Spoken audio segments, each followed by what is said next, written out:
দেখছেন AGT live 24/7। নরকনগুই তঙ্গ AGT Live 24/7। You are watching AGT Live 24/7।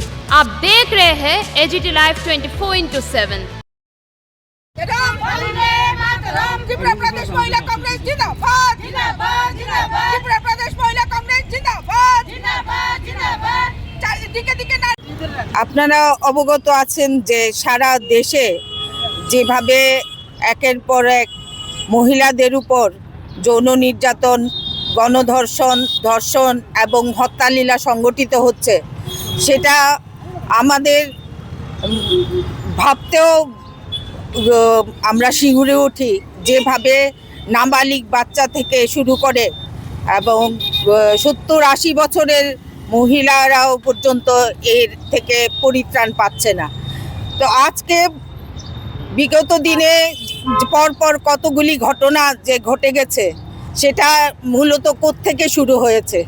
আজকে আপনারা দেখেছেন বিলকিস বানুর হত্যাকারীদের রেহাই করে তাদের ফুলমালা পরিয়ে যেভাবে সম্বোধন করা হয়েছে, তাতে করে যে অপরাধীরা তাদের উৎসাহিত করা হচ্ছে। তারপর রাম রহিমকে পেরোলে বারবার ছাড়া বিজেপির আরেকটি অপরাধের আগ বাড়িয়ে দেওয়া মানুষকে উৎসাহিত করছে।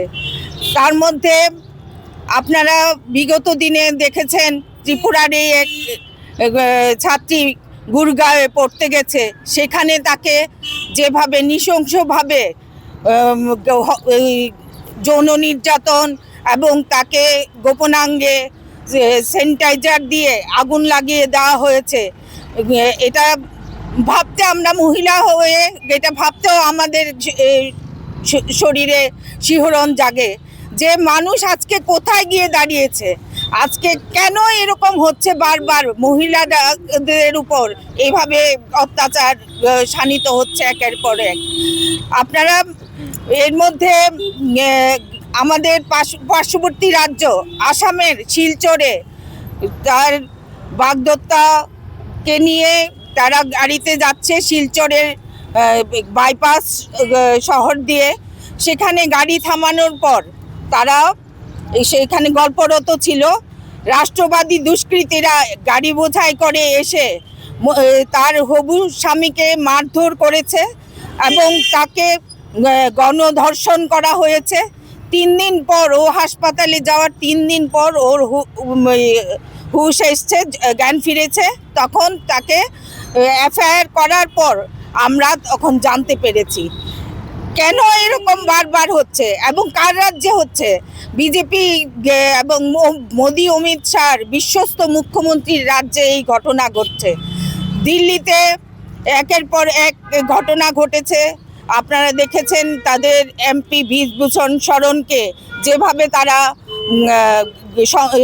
প্রশংসা করেছে এবং সম্বোধন করেছে আমাদের অ্যাথলিট বোনদের উপর এভাবে যৌন নির্যাতন করার কারণে। তাতে করে আমাদের মহিলাদের যে সম্মান একের পর এক হানি হচ্ছে, সেটা দেশবাসী জেনে গেছে। তাই বিজেপি শাসিত যতগুলি রাজ্য আছে সেখানে একের পর এক মহিলাদের উপর অত্যাচার শানিত হচ্ছে। আজকে গুরগাঁওয়ের ঘটনা শুধু নয়, বা আসামের শিলচরের ঘটনা নয়, উত্তরপ্রদেশে যোগীর রাজ্যে নাগাল্যান্ডের এক ডাক্তারি পড়ুয়া ছাত্রী, সে শহরের শপিং মল থেকে বেরোবার পর সে বর্ণবিদ্বেষের শিকার হয়েছে সেই রাষ্ট্রবাদী দুষ্কৃতিকারীদের মাধ্যমে এবং তাকে সেখানে নির্যাতন করা হয়েছে। যখন তাকে নির্যাতন করা হচ্ছে, তার আর্তচিৎকারে মানুষ এসে জড়ো হওয়ার পর সেই রাষ্ট্রবাদী দুষ্কৃতিকারীরা দৌড়ে পালিয়ে যায়। তো একের পর এক যে মহিলাদের উপর এইভাবে ধর্ষণ, যৌন নির্যাতন, গণধর্ষণ সাধিত হচ্ছে, তো বিজেপি সরকার এসেই প্রতিষ্ঠিত হওয়ার পর বলেছে বেটি বাঁচাও বেটি পড়াও। এই বেটি বাঁচাও বেটি পড়াও শুধু তাদের স্লোগান এবং প্রচারের মধ্যেই সীমাবদ্ধ রয়েছে। দেখা গেছে বিজেপি সরকার মহিলা বিদ্বেষী এবং তারা একের পর এক মহিলাদের উপর এইভাবে ক্রমান্বয়ে অত্যাচার হানছে।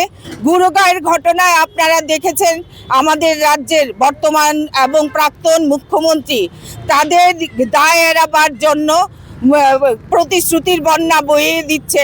আমাদের রাজ্যের প্রাক্তন কেন্দ্রীয় মন্ত্রী বলছেন তাদের দায় এড়াবার জন্য এনকাউন্টার করে দেওয়ার কথা, কিন্তু আপনারা যেভাবে প্রশাসনকে কাজে লাগিয়ে উন্নয়ন কপিল সিং সেঙ্গারকে যেখানে সে 15 লাখ টাকা দিয়ে তার অপরাধ মুক্ত হয়ে বেরিয়ে আসার জন্য আপনারা পথ তৈরি করে দিয়েছেন।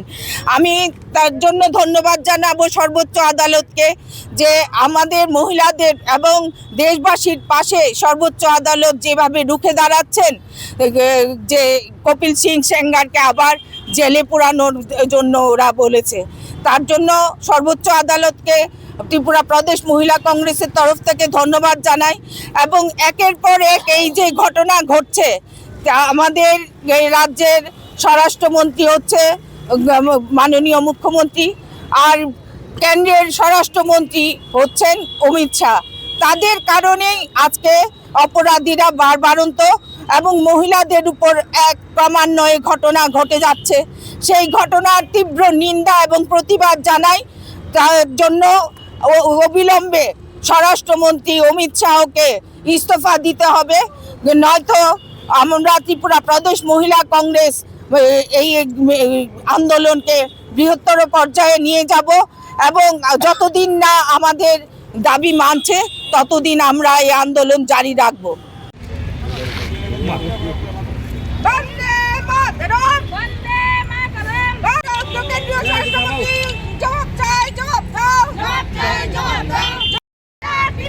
স্বরাষ্ট্রমন্ত্রী অমিত শাহ স্বরাষ্ট্রমন্ত্রী